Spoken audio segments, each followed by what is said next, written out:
La División de Ciencias Naturales y Exactas de la Universidad de Guanajuato presenta el proyecto Fitotoxicidad de nanopartículas de cobre y óxido de cobre en plantas comestibles del Bajío, a cargo del Dr. Gustavo Cruz Jiménez y elaborado por Acevedo González Emiliano, Alonso Ramírez Mariana, Funes Pérez Alexis Daniel, Medina Sapien José Saúl, Navarro Ortega Karina, Olvera Barón Matías y Rodríguez Ramírez Juan Pablo Armando, cuyo objetivo fue estudiar el efecto tóxico de las nanopartículas de cobre y óxido de cobre en plantas comerciales que se encuentran en el estado de Guanajuato. El cobre es un elemento que se ha utilizado por el humano desde hace miles de años, remontando sus orígenes en las primeras civilizaciones, pasando de ser utilizado en joyerías, herramientas y esculturas hasta en más recientes años utilizado en el área médica por sus demostradas propiedades antimicrobianas. Sus nanopartículas tienen gran potencial para llegar a ser uno de los agentes microbiales más económicos y eficaces, esto gracias a la interacción que existe entre las membranas de los microorganismos sin causar daño debido a su alta biocompatibilidad y su baja toxicidad. Estas también se caracterizan por un tamaño de entre 1 y 100 nanómetros, una alta actividad catalítica, generando así un mayor rendimiento y disminuyendo el tiempo de reacciones, aparte de tener una elevada relación superficie-volumen y se oxidan lentamente en soluciones. Se requieren de los siguientes materiales, que incluyen matraces Erlenmeyer, vasos de precipitado, probetas, pinzas, agitadores magnéticos, cajas estériles de Petri, micropipetas, potenciómetro, autoclave, parrillas de calentamiento, papel filtro estéril y, lo más importante, semillas de acelga y brócoli. Entre los reactivos utilizados se encuentran soluciones de nitrato de calcio, cloruro de calcio, nitrato de potasio, ácido bórico, cloruro de manganeso, óxido de molibdeno, nitrato de zinc, cloruro de hierro, fosfato monopotásico, cloruro de magnesio y nanopartículas de cobre y óxido de cobre. Para el procedimiento, un total de 15 semillas se sometieron a un tratamiento de nanopartículas de cobre y óxido de cobre a concentración de 0, 1, 10, 100 y 1000 partes por millón. Dichos tratamientos compartían un pH de 5.8, el cual se ajustó con la ayuda de soluciones de ácido clorhídrico e hidróxido de sodio en concentraciones de 0.1 y 0.01 normal. Las semillas fueron previamente esterilizadas en una solución de cloro al 20%. El estudio se realizó en cajas Petri estériles y las semillas se colocaron entre papel filtro y fueron regadas con 6 mililitros de las soluciones previamente mencionadas, las cuales anteriormente fueron dispersadas por sonificación en un tiempo mínimo de 10 minutos.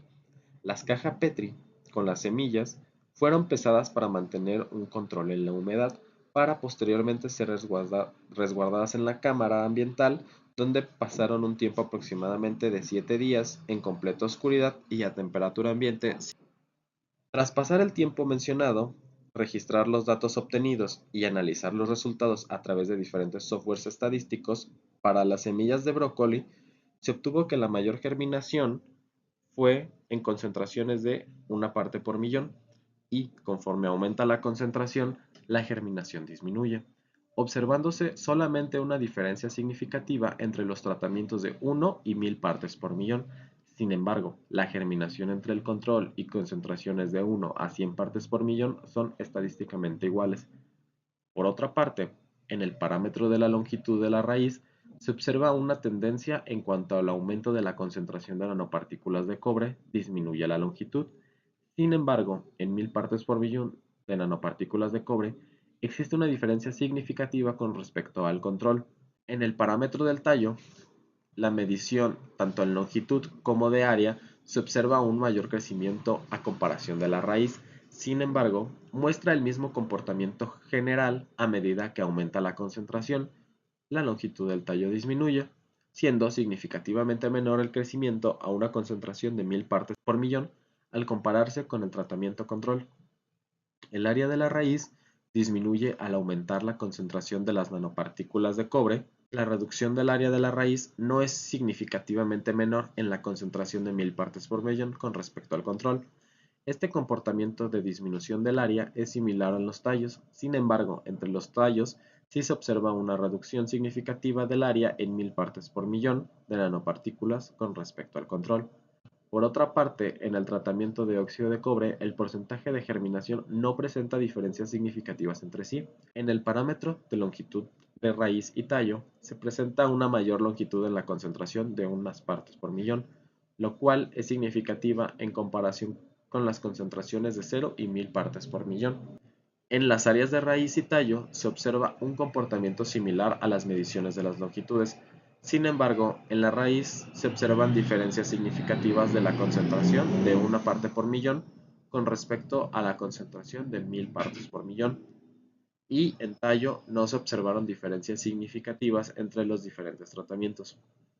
Para los resultados de la semilla de acelga tratada con cobre, el estudio de germinación presenta a primera vista una tendencia a aumentar el porcentaje de germinación a una concentración de 10 partes por millón, con un declive leve al aumentar la concentración de nanopartículas de cobre. No obstante, el porcentaje de germinación no presentó diferencias significativas entre las distintas concentraciones. Por otra parte, en el parámetro de longitud de tallo, se observaron medias significativamente distintas para concentraciones de 0 y 1 partes por millón. Generalmente se observa que en un aumento de la concentración de nanopartículas de cobre disminuye la longitud media del tallo, exceptuando las concentraciones de 0 y 10 partes por millón, las cuales, aunque no presentan diferencias significativas entre sí, muestran las medias de crecimiento más altas. Además, en la más alta concentración de 1000 partes por millón no se encontraron diferencias significativas con el control. La longitud de la raíz demostró una tendencia parecida a la presentada en el tallo, es decir, a mayor concentración de nanopartículas de cobre, se redujo su longitud. Sin embargo, en la mayor concentración de 1000 partes por millón de nanopartículas de cobre, existe una reducción significativa de la longitud de la raíz en comparación con el tratamiento control. Por otra parte, para los parámetros del área del tallo y raíz, tienen un comportamiento parecido al que se presenta en la longitud de la raíz y tallo. En altas concentraciones de nanopartículas de cobre, 1000 partes por millón, la raíz demostró diferencias significativas con respecto al control. Este efecto no se observó en el área del tallo. La concentración de 0 partes por millón tuvo la media más grande, seguida por una disminución y luego un aumento hasta llegar a las 1000 partes por millón, donde se observó un declive abrupto del crecimiento, mientras que en el tratamiento de óxido de cobre se observó una tendencia a aumentar el porcentaje de germinación con un pico máximo en 10 partes por millón. Superando estas concentraciones de nanopartículas de cobre, el porcentaje de germinación no presentó diferencias significativas entre sí.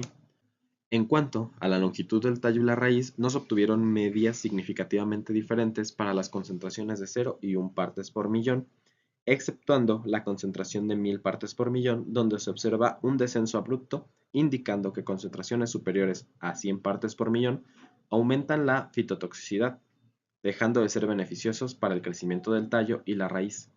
Los parámetros del área del tallo y área del raíz mostraron una tendencia similar a la del tallo y la raíz, aumentando la media de crecimiento con concentraciones mayores de óxido de cobre de hasta 100 partes por millón y luego decayendo. En las conclusiones de la selga tenemos que, en base a los resultados, se puede argumentar que el aumento en la concentración de cobre y óxido de cobre tampoco afectó significativamente el porcentaje de germinación de las semillas de acelga. Es decir, las semillas son capaces de germinar a pesar de estar en un ambiente con altas concentraciones de nanopartículas de cobre y de óxido de cobre. Sin embargo, a pesar de que el porcentaje de germinación no fue afectado, se observó una disminución en la longitud del tallo y de la raíz, además de un adelgazamiento de estos debido a la presencia de cobre.